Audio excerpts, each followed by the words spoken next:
জানো তো আজকে আমাদের বাড়িতে কিছু না থাকাতে শুধু আলু সিদ্ধ বেগুন ভাজা আর সাদা ভাত রান্না করা হয়। সো হে গাইস, কেমন আছো সবাই? আশা করি সবাই ভালো আছো। আমি খুব একটা ভালো নেই। সো দেখো, ভাত তো রান্না করার জন্য ওদিকে আমি গ্যাসে জল বসিয়ে দিয়েছি। সো জলটা ফুটে ওঠাতে আমি চালগুলো আর আলুগুলো কেটে রেখেছিলাম, ওগুলো দিয়ে দিয়েছি।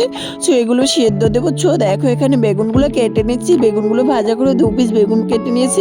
দেন দেখো, ভাতের মাঝখানে লঙ্কা সিদ্ধ দিয়েছি। ভাতটা হয়ে যাওয়ার পর ফ্যানটা ছেঁকে নিয়েছি।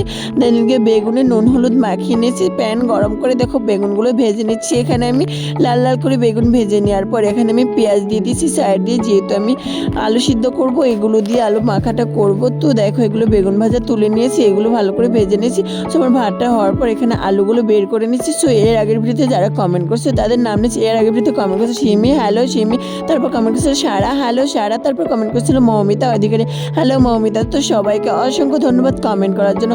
সো আমার ভিডিও কে কোথা থেকে দেখো অবশ্যই কমেন্ট করে জানাবে, অ্যান্ড আমার ভিডিও কেমন লাগে কমেন্ট করে জানাবে। টাটা।